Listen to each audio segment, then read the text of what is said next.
compañeros, nuevamente desde aquí aprovechamos para enviarles siempre un muy cordial saludo y agradecer públicamente a los compañeros de Telesalud de nivel central ahí en Buenos Aires, el Ministerio de Salud de la Nación, a través de los cuales tenemos esta gigantesca oportunidad de llegar a tantos servicios, hospitales, centros de salud, regiones, digamos, en toda la provincia. Quería, en la segunda parte, que digamos tendríamos una tercera pregunta, evidentemente la comunicación social se ubica en un terreno difícil, digamos, de poder conceptualizar, digamos, que es un poco, digamos, pensar que el saber en salud al mismo tiempo está inscripto en la cultura misma de nuestro pueblo, de nuestros pueblos, de nuestras comunidades. Y entonces, la pregunta que teníamos para Andrea, digamos, nuestra tercera pregunta era, ¿de qué modo la comunicación social, digamos, puede aportar a fortalecer la perspectiva de derechos? Por supuesto, recuerdan ustedes que este es un tema central del curso, digamos, así que esta pregunta es muy clave para nosotros. Repito, ¿de qué modo la comunicación social puede aportar a fortalecer las perspectivas de derechos? La perspectiva de género, el enfoque de género, digamos, que el Ministerio y el Gobierno provincial y nacional, digamos, han tomado muy seriamente para marcar las políticas públicas, y una mirada intercultural, digamos, en el campo de la salud pública. Esta sería la pregunta que organiza, digamos, nuestro tercer bloque del día de hoy. Bueno, yo entiendo que nosotros como agentes del Estado lo que tenemos que garantizar en cada una de nuestras prácticas es la total efectivización del derecho a la salud. Y en ese sentido, creo que la comunicación uno podría establecer como un mínimo, ¿no? Un piso mínimo. Digo, la comunicación debería en todo momento promover una noción de salud integral, no una noción de salud simplemente centrada en la atención médica, sino una salud que exhiba y que explicite los determinantes sociales de la salud, que explicite también el peso que tienen las condiciones de vida. Vieron, desde que las enfermedades crónicas no transmisibles están en un lugar tan central en la agenda sanitaria, muchas veces esto impulsa el trabajo con los hábitos y con los estilos de vida. Y a veces todo ese trabajo que hacemos, que se hace muy en clave comunicacional, de algún modo opaca el tema de las condiciones de vida, como si todos tuviéramos las mismas oportunidades de generar una alimentación saludable, de poder adoptar actividad física en nuestra cotidianidad, de etcétera, etcétera, ¿no? Y a veces me parece que uno debería hacer el trabajo comunicacional de ver cómo estas pautas de cuidado de la salud deben tener en cuenta la situación particular de los diferentes grupos y no ser tan prescriptivos, tan normativos y y soslayar tanto las diferencias sociales que existen, ¿no? Bueno, realmente estás tocando un punto central, Andrea, porque para decirlo genéricamente, una de las cosas que hemos visto, por ejemplo, es que las enfermedades crónicas han sido más visibles para sectores de clase media. Las estrategias para enfrentar las enfermedades crónicas, digamos, son estrategias de una clase media que tiene, digamos, determinados recursos, pero esas enfermedades crónicas hoy están afectando a sectores populares que no tienen ese recurso. No hace mucho, digo, para graficar esta idea, en un evento del Banco Interamericano de Desarrollo había surgido una imagen que a mí me pareció muy gráfica. Decían, las sillas de rueda no funcionan en el barro, ¿no? Es decir, que es una forma de expresar, digamos, a veces que no hay soluciones universales. Digamos, uno puede decir, si uno está con una silla de rueda, amplíe la puerta del baño. Sí, se puede ampliar la puerta del baño, digamos, remueva las escaleras, se puede remover las escaleras. O sea, es verdaderamente lo que estás contando es muy, muy central, digamos. O sea, de qué manera las respuestas se van adecuando a las condiciones materiales concretas de cada población, ¿no? Yo entiendo que además, en ese caso, la comunicación social y la política en general no solamente debe ocuparse de formular estas grandes recomendaciones que están, digamos, tienen un basamento científico, sino también de avanzar más hacia la creación de entornos saludables que posibiliten que la comunidad pueda adoptar esas prácticas. Digo, me parece que acá la comunicación tiene que tener un compromiso en favorecer prácticas, pero también alentar entornos que puedan de algún modo motivar, hacer posible, ¿no? Hacer posible, porque si no soslayamos las diferencias sociales. Y por otro lado, me parece que también entre las pautas que se deben adoptar está el tema de no culpabilizar a la población respecto de sus problemáticas de salud. Nosotros de ningún modo podemos avalar esas miradas que depositan la responsabilidad precisamente por las diferentes oportunidades y condiciones de vida del cuidado de la salud en la propia comunidad. Me parece que también la comunicación tiene que ser polifónica. No solamente tienen que hablar los equipos de salud, los funcionarios, los gestores, sino de la salud también tiene que hablar la propia comunidad. Y en ese sentido hay que habilitar espacios para que eso suceda. Y no sé, bueno, hay muchísimas pautas que uno debería impulsar. Tal vez me pueden decir, bueno, son grandes directrices, pero digo, bueno, después ver cómo uno puede, en base a esas directrices, digamos, situarlas en un escenario concreto y comenzar a hacerlas viables. Recuerdo en este momento, Andrea, digamos, tu trabajo en Nación con temas tan sensibles para la Argentina como enfermedad de Chagas, incluso el tema de que tu trabajo te llevó a lugares como el impenetrable, digamos, y a pesar de que quizá no tenemos esas distancias culturales en la provincia de Buenos Aires, quizá es muy ilustrativo, porque también ustedes saben que, por ejemplo, la provincia de Buenos Aires tiene, digamos, opera casi como una ciudad alterna para algo así como la tercera ciudad de Paraguay, la cuarta ciudad de Bolivia. Cada una de esas comunidades trae sus propias representaciones, historia. ¿En qué sentido la comunicación se vuelve intercultural? Bueno, en realidad hay una noción, la noción que circula habitualmente de interculturalidad, digamos, la acota o la circunscribe a poblaciones con otras poblaciones migrantes o poblaciones aborígenes. Y sin duda tenemos que tener una mirada intercultural, pero en realidad la mirada intercultural debería ser la que todos nosotros tengamos como equipos de salud respecto de la población, porque respecto de cualquier problemática de salud siempre aparece un heterogéneo conjunto de prácticas que guían la conducta cotidiana en salud, con lo cual la interculturalidad por un lado implica el respeto, la consideración de los saberes ancestrales, de los saberes acumulados respecto de los diferentes sistemas de curación, no sé, la utilización de las plantas, de la herboristería, la complementación de diferentes saberes, ahora está sumamente valorado, pero también implica esa mirada más global en donde uno se va a encontrar con un otro que tiene sus propias prácticas, sus propias creencias y lo que creo que deberíamos hacer humildemente es escuchar, ¿no? Para poder decir hay que escuchar.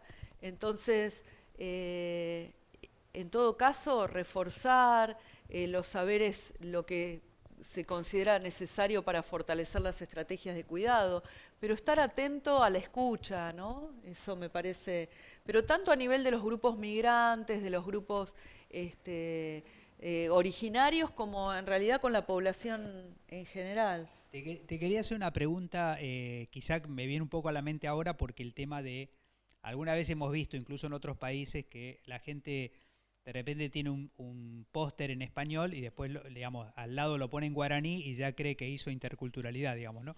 Eh, la, Me parece que una de las cosas que, digamos, que sentimos que hemos aprendido del mundo de la comunicación es que al menos tan importante como el texto es la imagen, o las imágenes que se eligen, digamos, ¿no? De qué manera también se puede trabajar interculturalidad en esa dimensión, en el tema de la comunicación de imágenes? Yo creo que hay las grandes problemáticas de salud que nos afectan van cristalizando grandes imágenes, como decís vos, ¿no? Hay una imagen, por ejemplo, hay una imagen del Chagas en la Argentina, que es esa postal donde aparece un paisaje rural, pobre, muy humilde, condiciones de vida muy adversas, y todo el Chagas aparece como subsumido y ligado a esa imagen. Y sin duda esa es una de las imágenes, pero no es la única imagen del Chagas. Lo que sucede a veces cuando se cristalizan estas construcciones sociales de las enfermedades es que muestran algo y dejan afuera otra cosa. Por ejemplo, yendo a la provincia de Buenos Aires. En la provincia de Buenos Aires también tenemos Chagas. Tenemos Chagas urbano, tenemos Chagas vertical. Entonces, si nosotros como equipos de salud seguimos abonando solamente a esa imagen del Chagas, de algún modo estamos diciéndole a nuestra población que habita la provincia que no es un problema y que no todas las embarazadas deberían hacer este examen obligatorio. Entonces, esto me parece, y así con el cáncer, por ejemplo.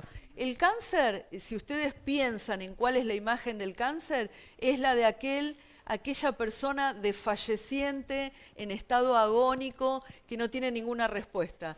Y si hoy consideramos nosotros el avance que ha tenido la medicina, la ciencia respecto de la prevención, diagnóstico, tratamiento y aún el alivio del dolor, los cuidados paliativos, el acompañamiento, el panorama es diferente. No estoy banalizando estas problemáticas de salud.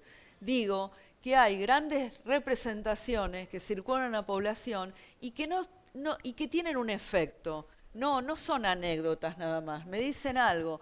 Si una persona, por ejemplo, recibe permanentemente esa imagen del cáncer, de algún modo está diciendo el cáncer siempre va a ser doloroso e irremediablemente mortal y no vas a poder hacer nada para evitarlo. No hay prevención, no hay diagnóstico temprano, con lo cual el tamizaje no sirve, si te toca, te toca. Entonces nosotros también, como equipos de salud, los que trabajamos en comunicación en general, también tenemos que ir a deconstruir esas grandes representaciones sociales, dialogar con la población, poder ver qué piensan para poder poner en práctica pautas genuinas e integrales de cuidado de la salud. No sé si soy clara. Sí, es clarísimo y además entiendo que tenemos, espero que podamos haber compartido algunas imágenes, digamos que justamente Andrea nos ha traído para graficar, digamos, esto. Le vamos a pedir por ahí incluso si hacemos una vuelta también que nos comente por qué seleccionó estas tres imágenes. Y también quería mencionar porque tenemos que, nos comentaba aquí también Andrea Napolitano, que nos está acompañando, puso en circulación la palabra traducción, y cómo a veces nosotros mismos, digamos, incorporamos términos que creemos que se explican solos y después la población debería entender, digamos. Entonces, nos parece muy importante entender que nosotros también, todos y cada uno de los trabajadores de salud, tenemos un rol de traducción y ese rol de traducción es muy importante, digamos, como señalaba Andrea recién, digamos, comunicar que hoy hay más chance en la provincia de Buenos Aires de adquirir un Chagas a través de la transmisión de la madre al hijo y no, digamos, por la vía de una vinchuca. Bueno, esa es toda una comunicación para explicar de qué manera y sobre todo porque un Chagas que contrae un recién nacido, tiene una ventana de oportunidad para decir que el Chagas es curable, digamos, o sea que es totalmente distinto de la imagen que tenemos de Chagas también como una enfermedad también crónica, irreversible, que no vamos a poder impedir.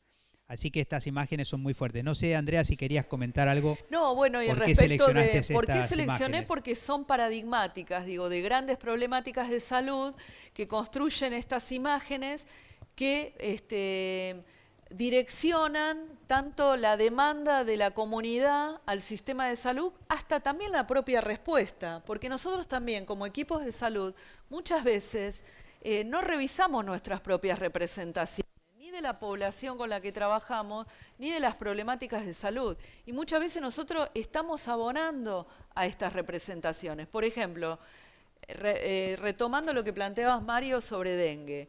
Uno habitualmente encuentra en los medios de comunicación social este tipo de imágenes que ligan el dengue a la fumigación. Nosotros tenemos la obligación de empezar a deconstruir esto explícitamente y, en todo caso, formar hasta los periodistas para que eviten reproducir este tipo de imágenes a través de una reunión, en un documento, algún tipo de dispositivo que permita que no se reproduzcan, porque ¿qué pasa con la población entonces cuando en su propia cuadra o en su propio barrio ve esta camioneta o estos operarios que están tirando aplicando esa sustancia química? Dice, el problema está resuelto. Si el problema está resuelto, yo no tengo nada que para hacer. Entonces, ¿a qué abonamos? Abonamos a la posibilidad de que se dé un brote y que ese brote tenga una magnitud y una intensidad crítica. Esta es una tarea sumamente central, ¿no? De poder... Bueno, estas imágenes que entiendo que sí se pudieron ver, las estamos usando de separador, si se quiere, digamos, para pasar a la cuarta pregunta, teniendo en cuenta también algo que es, digamos, que nosotros no estamos diciendo que la fumigación no sirva para nada, sino que se trata de una operación de volteo, digamos, muy importante en la política pública y quizá incluso de sensibilización. La clave es, digamos, que cada uno de nosotros entienda que digamos, esa fumigación nos va a sacar probablemente en ese momento un volteo de mosquitos adultos en la vía pública. Pero que en definitiva, si nosotros nos volvemos criadores, digamos, involuntarios de mosquitos, no hay campaña de fumigación que resuelva ese problema. Y quizá algo que a mí me llamó mucho la atención, en países tremendamente organizados, o sea, con muy buen sistema de salud, ellos lo que dicen es, en el caso de las enfermedades vectoriales, es quizá el único caso donde queda claro que sin la participación activa de la población no hay solución de un problema como dengue, zika, chikungunya, fiebre amarilla, etc. Por supuesto que ahí también está paludismo, Chagas, que son también enfermedades vectoriales. Tenemos una cuarta pregunta, pero me parece que era muy fuerte también. En la pregunta anterior, digamos, el tema de perspectiva de género, digamos, y entonces nos parece que esto, digamos, podríamos decir, nuestro país ha avanzado enormemente en lo que es el plexo legislativo, digamos, nosotros tenemos en este momento, digamos, hemos ido avanzando para que la legislación construya una cultura de aceptación del otro, de aceptación de la otra, del otro, digamos, hasta las discusiones que se dan en el lenguaje inclusivo pasan a ser temas centrales de la comunicación. Y probablemente todavía la comunicación social venga un poco atrasada en salud respecto a estas innovaciones. Así que desde la situación más clínica o quirúrgica, como puede ser las intervenciones de cambio, digamos, de cambio de sexo, hasta, digamos, el trabajo sobre temas de de violencia o temas de violencia obstétrica, etcétera, lo que a nosotros nos parece es que cada vez la perspectiva de género se mete más adentro de la agenda de la salud pública. No sé vos cómo lo sentís, Andrea, y además qué respuesta tiene la comunicación social a este cambio cultural. Me parece que el aporte de la comunicación social ha sido muy contundente en los últimos 3, 4 años, porque respecto, por ejemplo, de la visibilización y de la condena de la violencia de género, ¿no? Si ustedes piensan, antes del 2013, 2014, la problemática de violencia era caratulada, construida como la violencia doméstica, una violencia intrahogar, cada cual tenía que responder respecto de esas situaciones y no era concebido como un problema de salud pública. Me parece que desde el año 2015, con toda esta agenda y todas las manifestaciones públicas, esto de visibilizar la condena, nos ha hecho dar grandes pasos adelante. Me parece que tenemos que seguir avanzando en concebir esto de la violencia como un problema de salud. Me parece que tenemos que avanzar en despatologizar las identidades sexuales y de género. Tenemos que ser muy claros en condenar cualquier forma de discriminación, de estigmatización y de sostener el derecho a la salud de todas, todos, todes, taxativamente, ¿no? Y procurar los mecanismos para llevarlo a cabo. ¿Sí? Sin duda, la comunicación hace aportes porque la comunicación es lo que construye socialmente, instala en la agenda, sensibiliza. Entonces, sin duda, esos son los aportes. Qué interesante esta conexión que estás haciendo. Yo lo voy sintiendo casi como, digamos, esta relación comunicación-cultura también nos da un rol a todos, porque, digamos, podríamos decir así, aún incluso del viejo consultorio médico, todos sabíamos que la mejor comunicación social era el boca a boca, digamos, se decía eso, hasta en algún momento dado era antiético publicitarse, digamos, hacer publicidad, digamos, sobre el consultorio de uno y el boca a boca era la forma legítima, digamos, de publicitar, digamos, o por lo menos de difundir el trabajo trabajo médico, el trabajo odontológico, el trabajo profesional, y quizá ese boca a boca se ha ido, o sea, la idea de medios masivos de comunicación es tan dominante que terminamos reduciendo la comunicación social a lo que hacen los medios.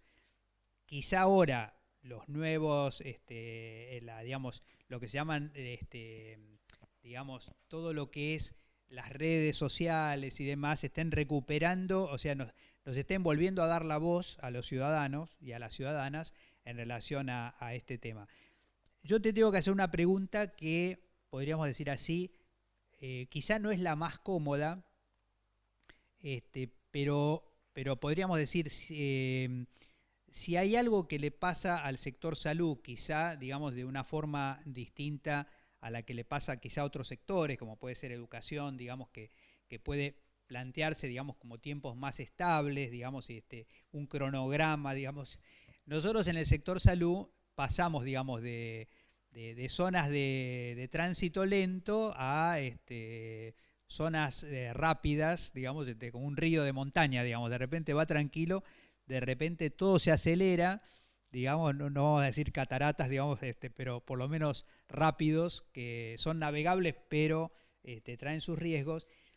Y a veces, a mí me parece que la comunicación social tiene como dos dimensiones, digamos. Una es cómo comunicar en crisis, digamos, y por cierto, una epidemia es una crisis y todos en este momento, por ejemplo, quizá está en nuestra cabeza compitiendo, como digamos, dengue o coronavirus, digamos, ¿no? O sea, hay algo en este momento como que la población misma dice, ¿a qué tengo que prestar atención? ¿No? Pero a veces a veces la comunicación social alivia, a veces la comunicación social es una intervención en salud y a veces una inadecuada comunicación social también puede generar, digamos, agravar, digamos, quizá situaciones en donde la población se inquieta innecesariamente, digamos, no sé, en relación justamente a la comunicación en crisis, si nos quisieras compartir tu reflexión. Me parece que una herramienta muy práctica es circunscribirse y respetar los canales institucionales y tener una mirada, una intervención más protocolizable en ese sentido, ¿no? Eh, Primero, voy a omitir algo. Miren, hay un enfoque que se denomina comunicación de riesgos, que impulsa la Organización Panamericana de la Salud desde hace años, creo que fue a partir del año 2005, cuando sobrevino la crisis de SARS, me parece que fue a posteriori, comienza a fogonear esta perspectiva, que la verdad que tiene varias cualidades positivas. Una de ellas es que es como un plafón ordenador acerca de cómo enfrentar una situación crítica, ya sea un desastre natural, un desastre creado por el hombre o una epidemia, un brote, cómo enfrentarla comunicacionalmente a lo largo de diferentes fases. Si las personas más grandes, por lo menos de mi edad, que hayan atravesado varias crisis sanitarias derivadas de brotes, de epidemias, hace, no sé, 20 años atrás, en realidad la comunicación lo que hacía era ir a apagar un incendio, lo digo de modo figurativo. Es decir, una vez que sobrevenía una crisis, un brote, etcétera, etcétera, y cuando ya estaba todo, la capacidad de respuesta desbordada, se llamaba a profesionales de la comunicación para tratar de preservar el prestigio dañado del funcionario, del gestor. Y toda la intervención comunicacional era para, de algún modo, blindar para que ese funcionario no saliera eyectado.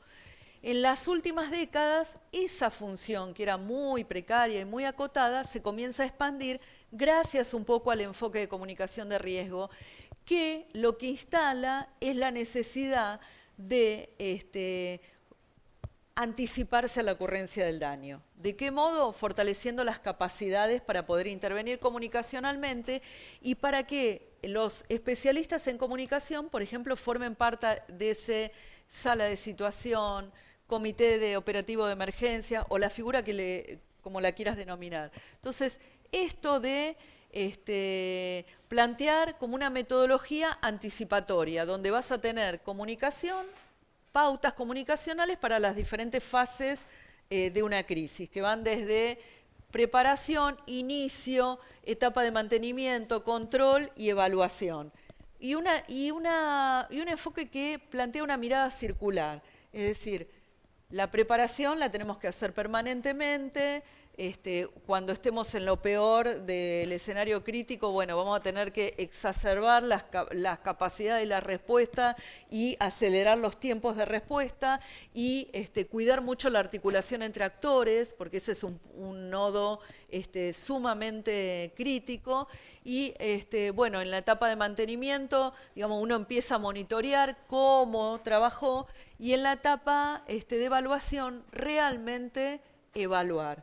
¿Qué pasó? ¿Cómo respondí a esa situación de emergencia? ¿Cumplí con las actividades que me había propuesto? ¿Los materiales llegaron? ¿Los mensajes fueron efectivos? ¿La gente comprendió? ¿Qué aprendí? ¿Qué haría si tuviera que enfrentar hoy otra situación de emergencia? ¿Qué mantendría y qué cambiaría? ¿En qué se verificó que mi equipo pudo aprender? Esas son todas cuestiones que son, digamos, como recursos posibilitados por este enfoque de comunicación de riesgo. Y además hay algunas cuestiones muy básicas que agrego.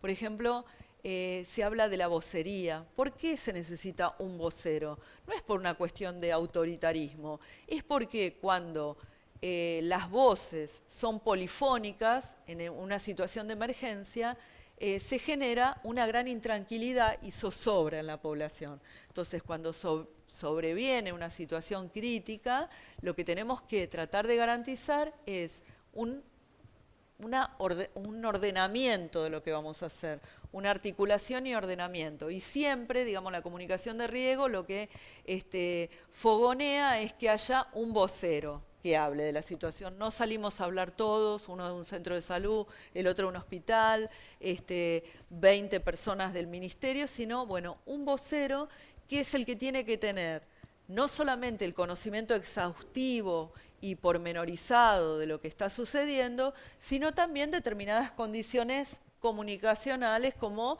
poder hablar con franqueza, con transparencia, no tener un tono arrogante, y bueno, poder hablar frente a una cámara, no titubear, poder ser explícito en la explicación y poder, no sé, explicarle a la población como mínimo cuál es la situación que está acaeciendo, por qué está sucediendo esa situación, qué es lo que está haciendo el Estado para proteger a la población, qué es lo que puede hacer la propia población para protegerse y qué es lo esperable en un escenario inmediato que suceda. Digo, enmarcar lo que está sucediendo porque la población no tiene por qué estar al tanto de coronavirus, dengue, sarampión y las innumerables amenazas que ingresan en la agenda sanitaria de la Argentina. Trabaja en otras cuestiones, no tiene por qué tener todo ese saber.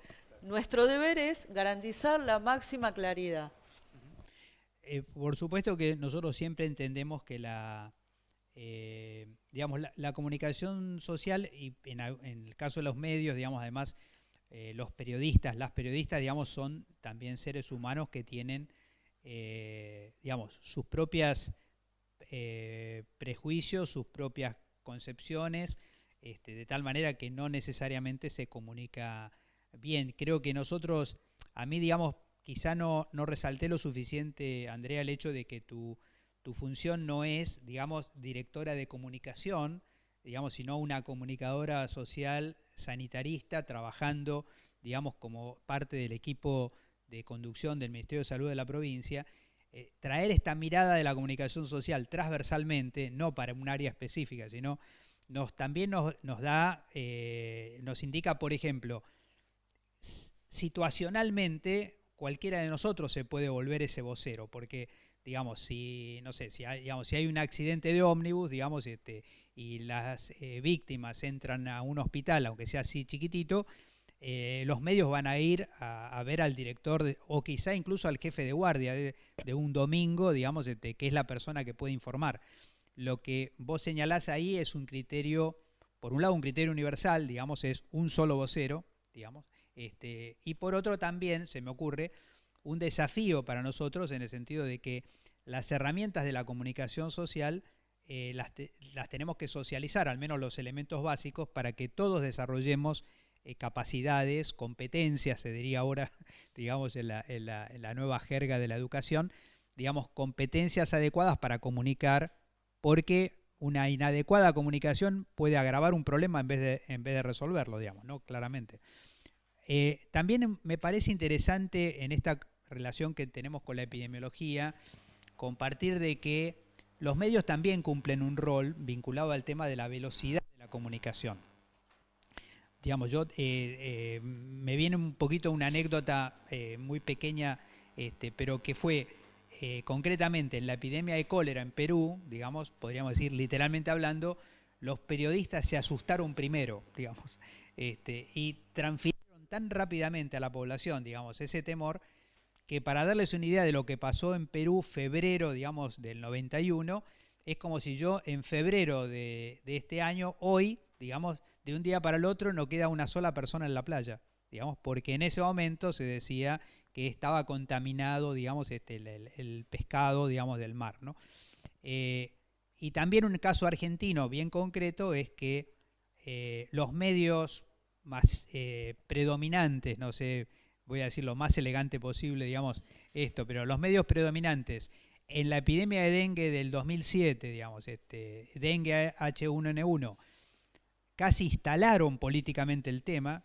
De hecho, digamos, hubo una especie de semana, digamos, de feria que la propia justicia definió y se extendió a todo el país, mientras que en la del 2016, digamos, que fue, digamos, 3 veces más grande, no se comunicó nada, y cuando el ministerio quería hacer su campaña, la gente creía que no estaba ocurriendo porque no estaban los diarios, ¿no?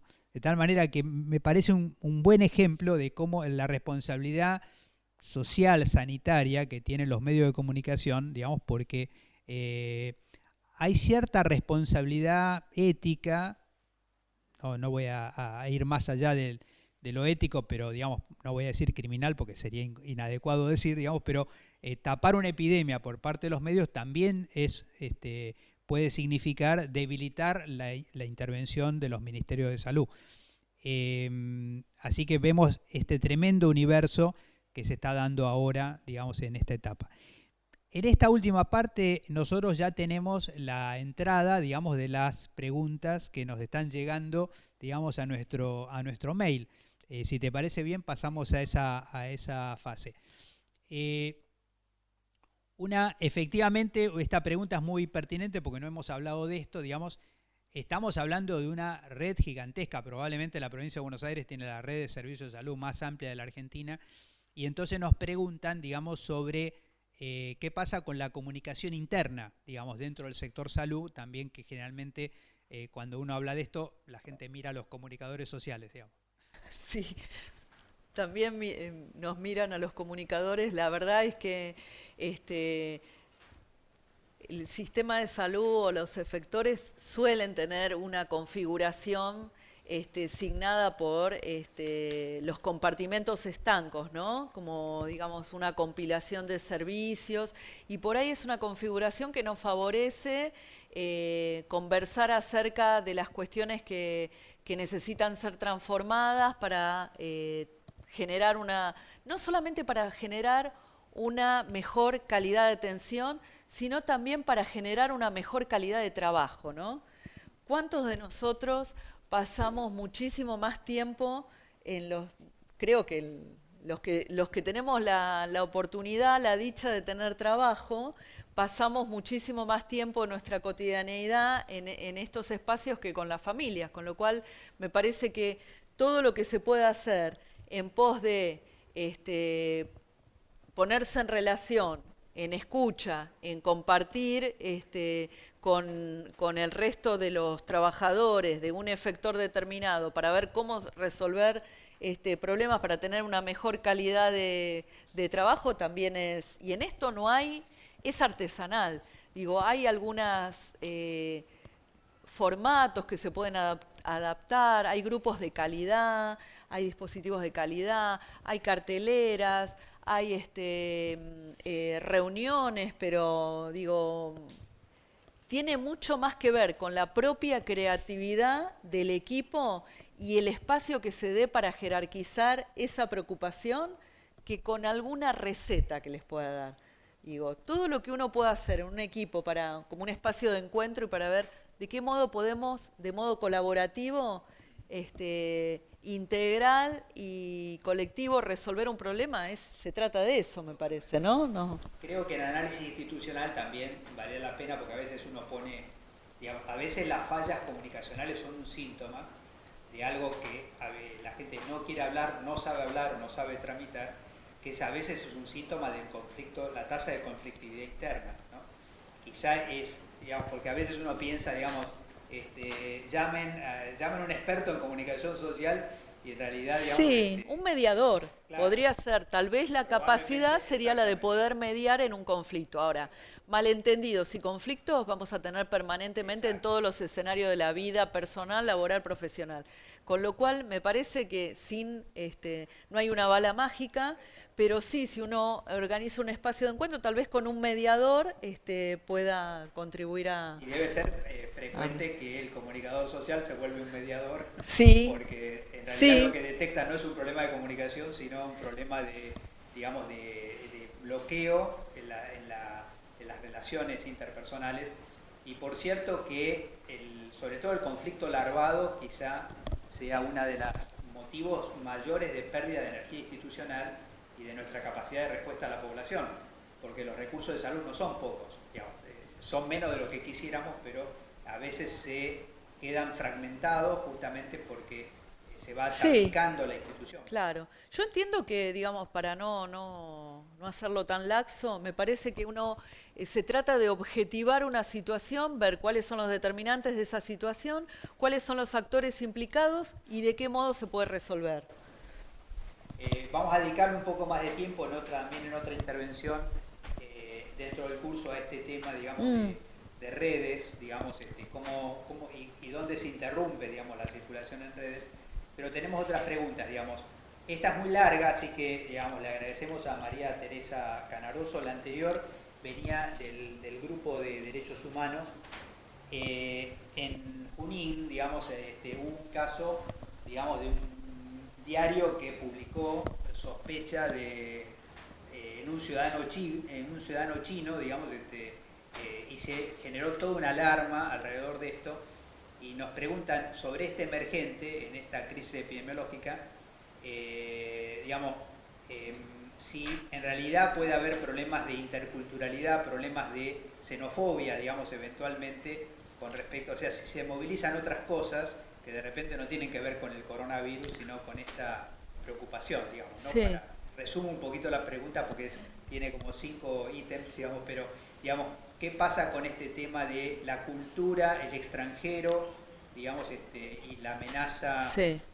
Bueno, esta es una constante desde 1871 con la epidemia de fiebre amarilla, por lo menos se puede verificar en Argentina que siempre ante la aparición de un brote va a haber, se aparece inmediatamente un chivo expiatorio que es el culpable de la diseminación de ese brote.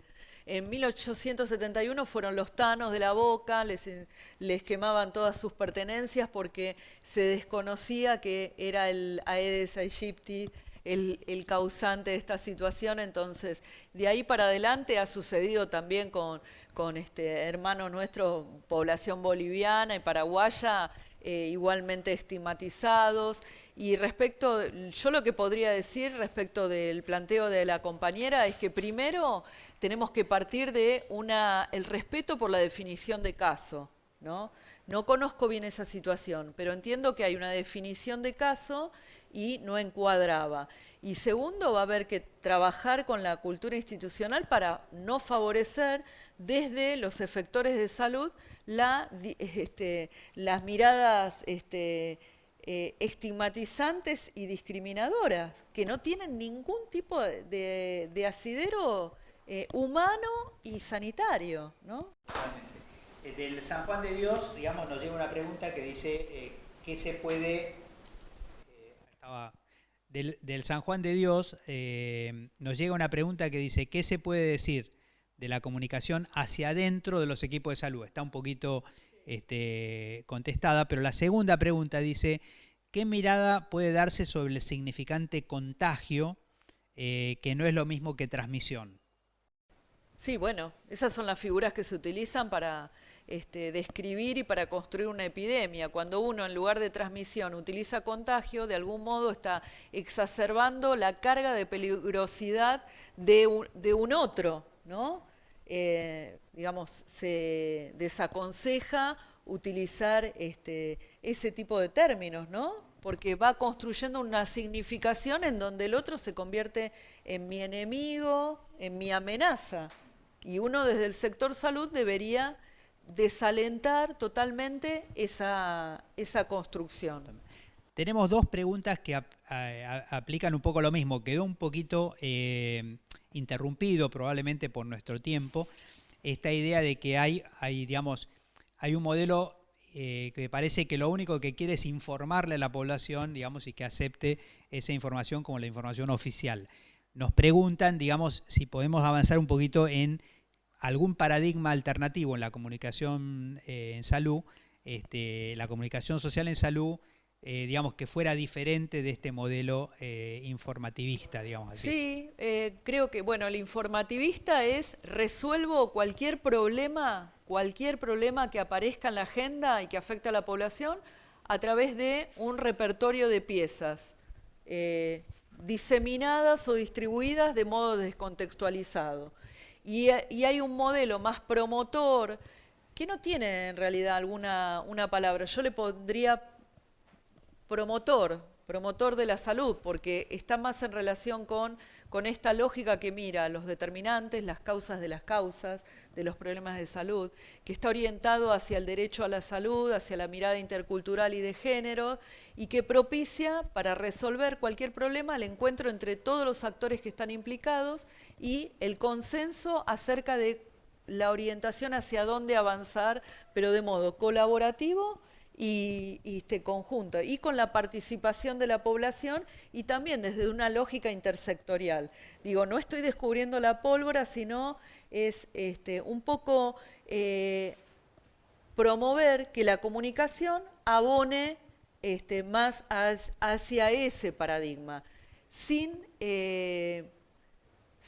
desatender que en algunas ocasiones la comunicación tiene que informar, tiene que ocuparse de informar, porque la información es la base, digamos, yo tengo que saber qué es el coronavirus, por qué emergió este problema de salud, cuál es el riesgo real, etcétera, etcétera. Pero, digamos, no debería quedarme en esa instancia. Nosotros Son lógicas complementarias. Totalmente. Nosotros quizá, digamos, yo si lo viera desde el mundo de la educación, y varias veces mencionamos que cuando la educación es de gran escala se parece mucho, digamos, empieza a tener superposiciones con la propia comunicación social. Uno quizá hablaría de constructivismo en el sentido de que hay una especie digamos, la comunicación rompe el esquema, digamos, emisor-receptor, digamos, y se vuelve dialogal, digamos, ya empieza a generar un modelo de este tipo. Acá nos plantean una pregunta muy interesante, me parece, que nos cambia un poquito el eje, que es que nos preguntan casi si la comunicación social puede decir algo o nos puede aportar en toda la problemática de la adherencia en el caso al tratamiento en el caso de las enfermedades crónicas. Digamos, me parece muy interesante porque ahí uno siente que la comunicación social se mete en el corazón de la clínica, digamos, ¿no? Hay muchísimas investigaciones, no podría mencionar una, pero lo que me puedo ofrecer es hacer una compilación de estudios que abordan conocimientos, actitudes y prácticas en relación con enfermedades crónicas no transmisibles, pero digo, ha habido una gran preocupación en las últimas décadas por analizar, identificar qué es lo que hay atrás de... y sobre todo, respecto a algunas cuestiones hubo mucho más trabajo. Por ejemplo, respecto del tabaco, hubo muchísimo más trabajo porque hubo una política, entiendo yo, mucho más contundente de cesación y de prevención y de promoción de ambientes libres de humo de tabaco que respecto de todo lo que tenga que ver con entornos para actividad física y alimentación. Sí, hay muchísimos estudios. Me ofrezco a hacer eso, esa compilación. Sería muy interesante, además, porque nosotros, en el trabajo específicamente sobre las propuestas que tenemos pensadas para el año en el área de atención primaria, salud comunitaria, para trabajar con los municipios, una de las cosas que aparece es que la atención primaria probablemente tome más relevancia a futuro, justamente porque la morbilidad está cambiando, porque aumenta significativamente las enfermedades crónicas y porque todo el mundo interpreta que el primer nivel de atención resulta más pertinente, digamos, para afrontar las enfermedades crónicas que, digamos, que hospitales que casi están paradigmáticamente identificados con la idea de lo agudo.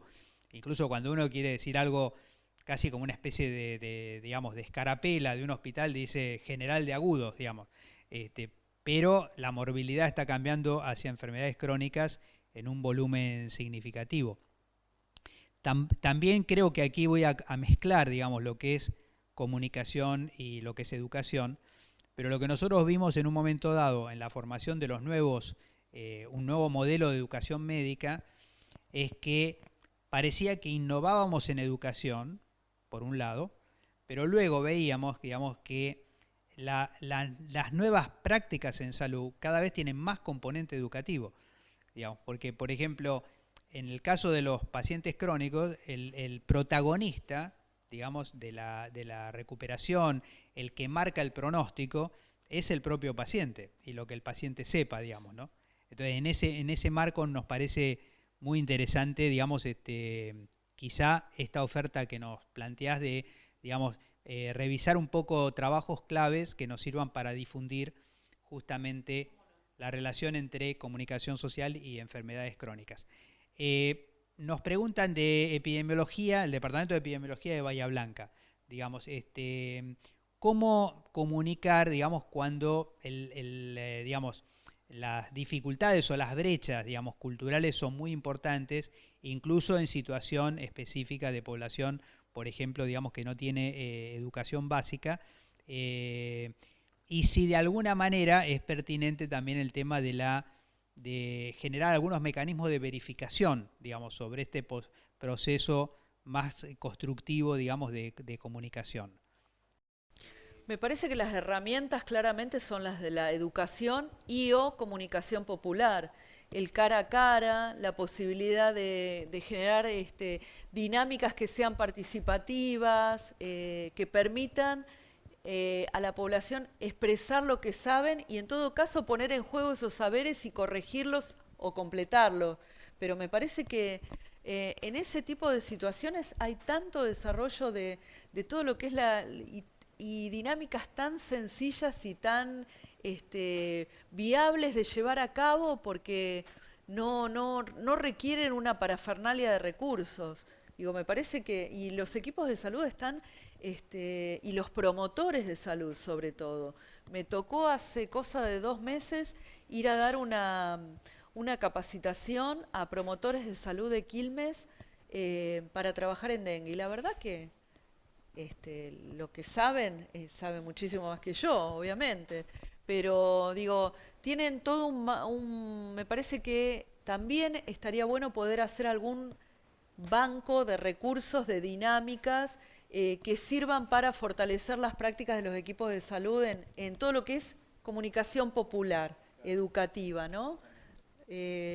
Como si fuera un... Quizá hago una sobreinterpretación de la pregunta, justamente por el caso de Bahía Blanca, porque hemos tenido oportunidad de conversar ahí con los compañeros incluso de la Universidad Nacional del Sur. Por un lado, porque hay una comunidad boliviana muy importante que está trabajando en la tierra específicamente, en el municipio, en el partido de Villarino, digamos, donde además aparecen problemas muy específicos. Las tasas de detección de Chagas en embarazadas estaba por arriba del 15%, en alguna comunicación que hicieron en su momento los residentes en los congresos de medicina general. Pero entonces, si fuera este caso, a lo mejor yo, digamos, le agrego una interpretación mía a la pregunta, quizá la complejidad no es un problema de analfabetismo, sino es un problema de interculturalidad, digamos, o sea que también vale la pena... Y de condiciones de vida, de ¿verdad? condiciones de vida, digamos, y también saber que a veces no todos los saberes son alfabéticos, digamos así. Podríamos decir que también la población boliviana que llega a nuestro país, por ejemplo, digamos, tiene una digamos, altísima alfabetización textil o tiene una altísima alfabetización, digamos, campesina, digamos, y de repente logra sacarle a la tierra lo que nosotros no logramos sacarle, porque Bolivia, digamos, en Bolivia la agricultura se realiza en condiciones muy adversas, digamos, incluso a veces a más de 4.000 metros de altura. Así que digamos que, digamos, quizá la palabra analfabeto, digamos, no sea la más precisa para circular, sino más bien de qué manera, digamos, hacemos puente, digamos, entre culturas. Puente entre culturas, yo diría también hay un recurso práctico, no lo quiero banalizar, pero la utilización de imágenes es muy motivadora de la palabra. Nosotros hemos trabajado en diferentes escenarios, así con comunidades, en dispositivos educativos y en muchas ocasiones nos valíamos de imágenes disparadoras para fomentar el diálogo. Cuando uno utiliza las imágenes como recursos educativos, muchas veces lo que minimiza es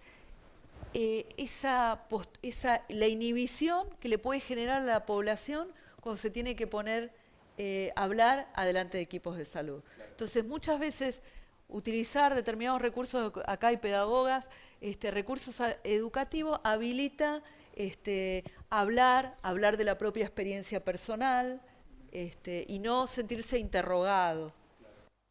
Estamos acercándonos ya al final de las preguntas. Recuerden que nosotros seguimos recibiendo preguntas. En consecuencia, digamos, no las vamos a contestar todas, pero sí a tomar todas en cuenta para ir incorporando contenidos y preguntas a los próximos expositores. Tenemos una bastante picante aquí, digamos, casi diría para cierre está muy buena, digamos, porque se refiere a cómo contrarrestar, digamos, cuando hay una especie de descomunicación mediática. Yo le agregaría la palabra intencional en algún caso. Nos ponen acá el ejemplo de la lactancia materna y los productores de leches disque maternizadas, digamos así, que es un clásico conflicto, digamos, de intereses. Yo agregaría algo que está pasando ahora, digamos, también, y que nos empieza a preocupar considerablemente, que es una especie de epidemia de cesáreas innecesarias. Y, digamos, la pregunta del millón, digamos así, es cuando existen estas operaciones que son casi operaciones de marketing, pero terminan siendo operaciones de prensa encubiertas para prestaciones innecesarias, para hábitos que no son justamente los que queremos promover desde la salud pública. La pregunta es cómo contrarrestar, digamos, esas operaciones, ¿no? Sí, primero creo que hay que perder la mirada ingenua respecto de los medios, como esto de seguir sosteniendo que los medios son canales de comunicación y los medios son actores políticos, y tenemos muchísimos ejemplos que confirman lo que vos traías, por ejemplo, de las desiguales coberturas de las epidemias de dengue del 2009 y del 2016, son uno de los ejemplos claros, pero abundan muchísimo más. Mientras una apareció absolutamente visibilizada, la segunda fue totalmente opacada, a pesar de que tuvo una magnitud que la doblaba en cantidad de casos, por lo menos, ¿no? Así que primero, perder la mirada ingenua y contrarrestar. Me parece que todo lo que podamos hacer en pos de fortalecer a la trama estatal y visibilizar también, creo que se ha hecho mucho en Argentina esto de visibilizar cuál era la operatoria de los actores, de los medios y qué intereses cada uno perseguía. ¿Cómo se puede contrarrestar? Y formando ciudadanos también cada vez más críticos, ¿no? Críticos con capacidad analítica y con capacidad de decodificar, de tomar distancia de esa interminable catarata de recomendaciones que en realidad lo que nos producen es una vida absolutamente medicalizante.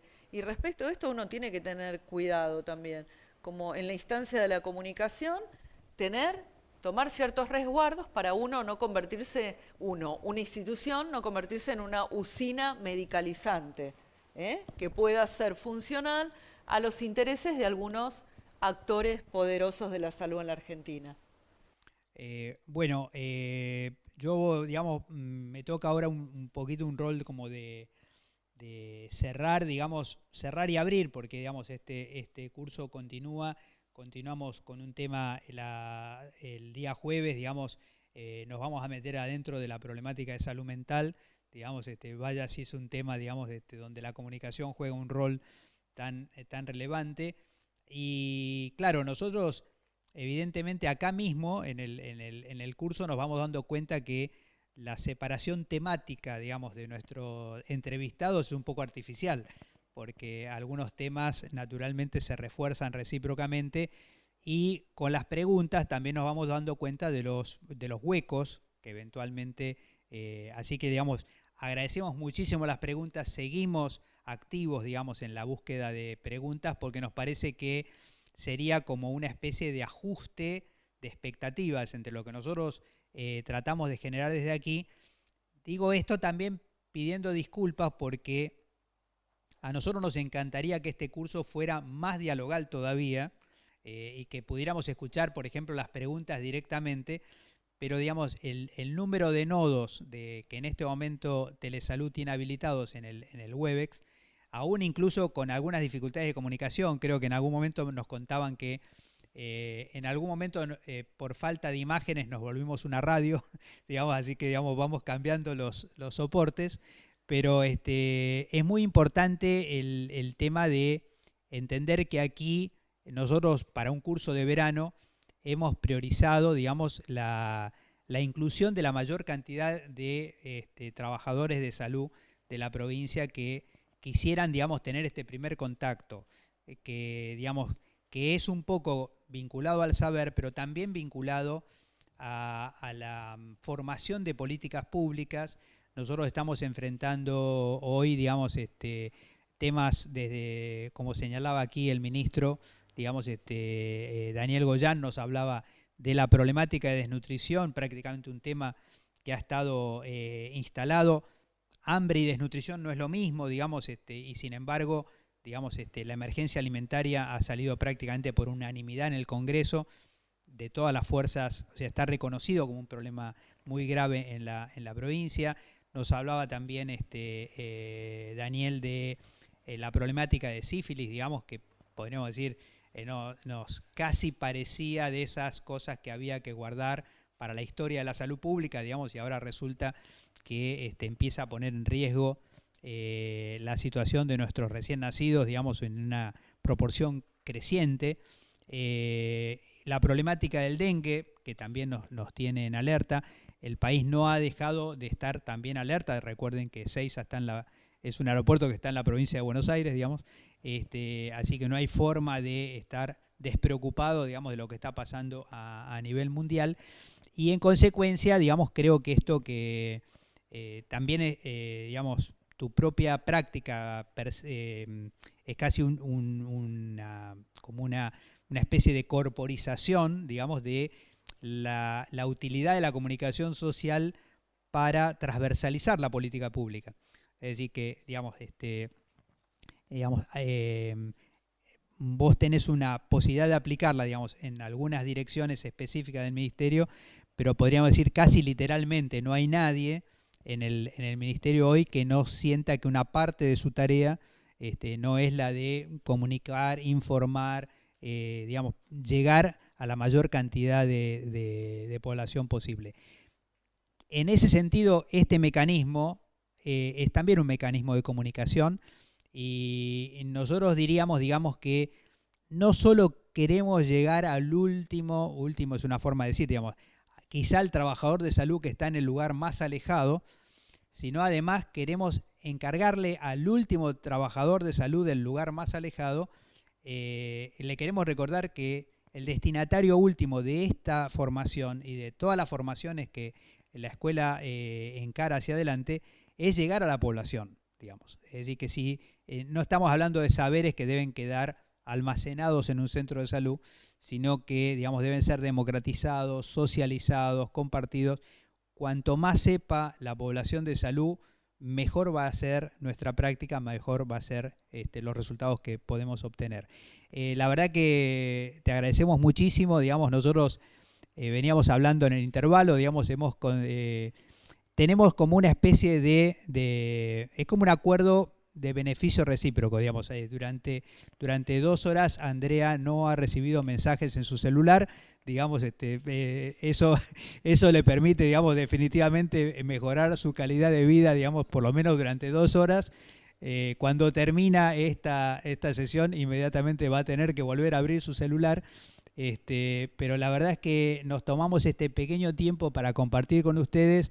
Agradecemos también a todos los compañeros y compañeras que nos siguen, y también podríamos decir, queremos llegar a esta sensación con, cuando uno pone, digamos, disculpe, estamos en obra, digamos, creo que la capacitación tiene un sentido y le podemos explicar a la población, digamos, que discontinuamos un poquito la atención en este ratito, siempre y cuando digamos, porque estamos en capacitación, vamos a mejorar la calidad de los servicios, vamos digamos, a devolverle esta pequeña demora, digamos, en la atención para hacer una atención mejor, más cerca de las necesidades de nuestra población. te agradecemos enormemente, por supuesto, sabés que este espacio, digamos, estamos recién empezando, digamos, con este curso de verano, este espacio está a disposición y de alguna manera, digamos, si querés hacer como un saludo final, digamos, Sí, cerramos bueno, desde aquí. celebro esta iniciativa del curso de verano, celebro la escuela de salud.